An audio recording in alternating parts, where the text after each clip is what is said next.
Alright, so if you were on Bigo Live last night, you already know what time it was. If you weren't, let me catch you up, because something happened that's actually historic for the Black Bigo USA scene. SUPA, the King of Bigo, hosted the very first house meeting. And before anybody starts thinking this was some official, whole app, corporate event, no. This was for that corner of Bigo that longtime users know very well. The messy side. The side where everybody has history, everybody has an opinion, and everybody's got at least one person they can't stand. Exactly. The purpose, at least on paper, was simple. Bring the main characters into one room, talk through the beef, and leave with some kind of peace treaty. What we got was not that. Not that at all. History was made, but nothing was solved, which honestly might be the most Bigo outcome possible. And listen, we have to say this up front. People take this stuff way too serious. Even old school folks have said it best over the years. Half the time, these are storylines. People play roles, they lean into drama, they do it for entertainment. So we're going to talk about what happened, what it looked like, who was there, who wasn't, and why the whole thing basically turned into a regular night on the messy side, just with a fancier title. Let's start with SUPA, because if you don't understand his position on the app, you won't understand why this meeting pulled so much attention. SUPA isn't just another streamer. He's literally been crowned the King of Bigo. Not self-proclaimed. Officially recognized. And from what people say, he was the last person to hold that crown in that way. And beyond titles, he moves like somebody with influence. He's been the type to organize big moments, like official PK setups for the USA side.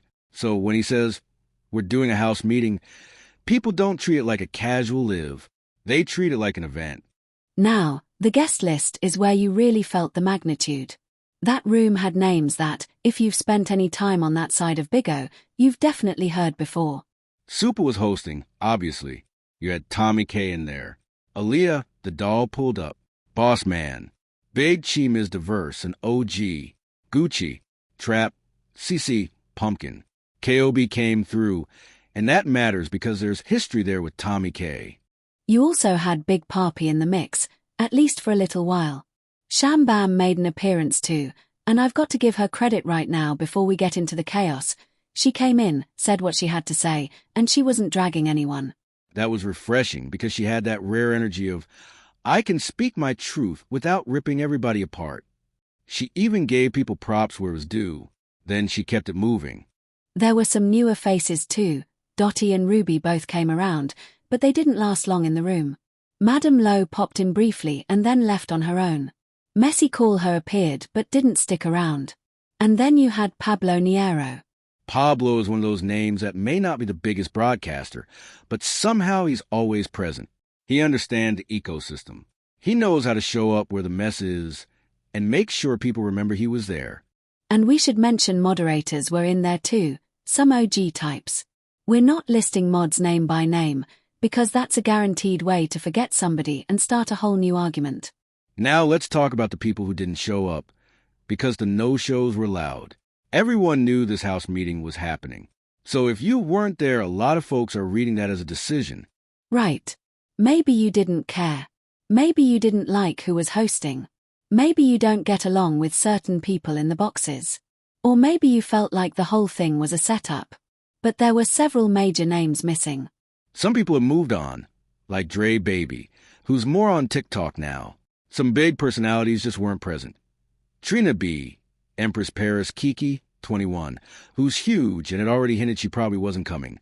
God Zeus, Lady B, Savannah, Big OT Waitress, CEO Keys, Ebby May, Sue Woo, the Flawless Sisters. And then you've got names like Crazy T, Loose Cannon, who calls himself the King of Content, Moet Goddess, TKO Capone. And there were complications for a couple folks too. Mr. Finesin had legal situations. Androsky, who's connected to 21, is incarcerated, so he physically couldn't be there even if he wanted to. There was also some talk that Flacco might have shown up, but it's not solid. That part's more people in the chat said they saw something than confirmed. So how did this house meeting actually work? If you're imagining a structured roundtable with rules and a speaking order, reset. This was Bigo structure. Meaning, people rotating in and out, sitting in the house, getting their time, and then leaving, or getting removed to make room. The evictions were a big part of the vibe, but from what it looked like, a lot of it was logistical. Limited seats, too many loud opinions. People got kicked, then sometimes brought back. It wasn't always a permanent banishment. Big Papi got put out early. Dottie and Ruby were gone pretty quick. But again, it didn't feel like the eviction button meant, you're done forever. It felt like, we need space, and you're the easiest to move. Now, let's get into the main question. What were the actual issues? And the honest answer is, too many. It turned into one long airing out session. One of the clearest direct conflicts was Tommy K and KOB. They brought their situation right into the room. No subtlety. It was very much, since we're all here, let's talk about it. Then there was tension between Trap, CC, and SUPA. That got put on the table too. And once you start pulling one thread on Bigo, you already know it turns into 10 other arguments. And then there was the boss man controversy, which honestly seemed to light the room up in a different way. People have opinions about him because he's an adult entertainer. Then there's all this speculation people throw on top about his sexuality. Like the internet can't just let anyone exist without labeling them. What made it even messier is that Aaliyah the doll does not share the crowd's outrage. She has a relationship with Boss Man, and that alone created friction between her and the chat, her and some of the people in the boxes, and just the overall mood in the room. It's like the meeting had multiple storylines happening at once. 1 minute it's you said this about me, the next minute it's why are you defending him, and then it turns into people questioning each other's character. And to circle back, that's why Sham Bam stood out. She was basically the only moment where you could breathe. She wasn't trying to win a screaming match. She came through with some positivity, gave her perspective, and left.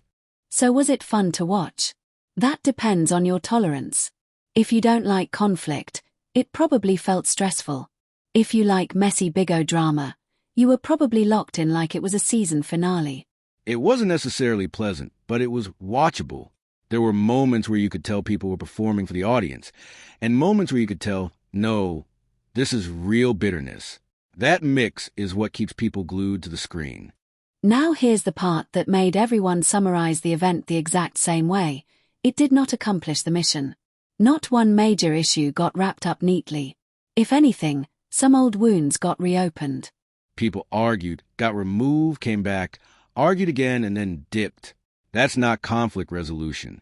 That's a rotating argument carousel.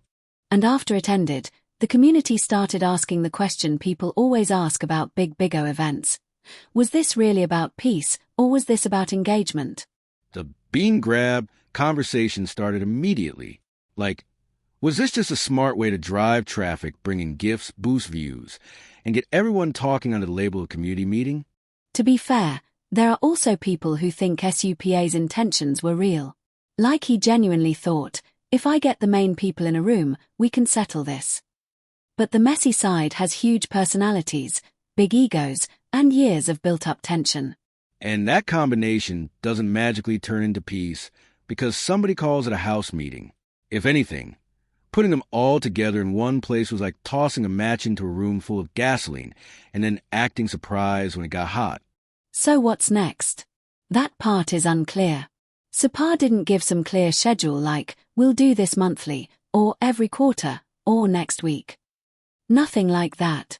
Which means we're all guessing. Maybe next time the no-shows decide to pull up, maybe they still refuse. Maybe the next one is even messier because now everybody knows how it goes. And if SUPA decides to make evictions more than just seat management, like actual consequences, that could change the entire dynamic. Or it could just create new drama about who got kicked and why. Here's the final takeaway. Love SUPA or hate him, he did something that hadn't been done before on that side. He hosted the first house meeting for the Black Bigo USA messy sector. That's a fact. It was chaotic. It was loud. It was inconsistent. And it solved nothing. But it did what Bigo does best. It created a moment everybody's still talking about the next day. And quick note, because people get sensitive, folks were coming in and out all night. If somebody listening was in that room and we didn't mention you, It's not a diss. The room was rotating, and nobody's trying to start a new issue just from a missing name. So now we want to know what you thought. Was the first house meeting a real attempt at peace? Or was it entertainment dressed up as a summit? And did anyone actually gain anything besides new reasons to argue? And if you've got clips or screenshots that explain what really happened in the moments people are debating, you already know what to do. We'll catch you in the next one.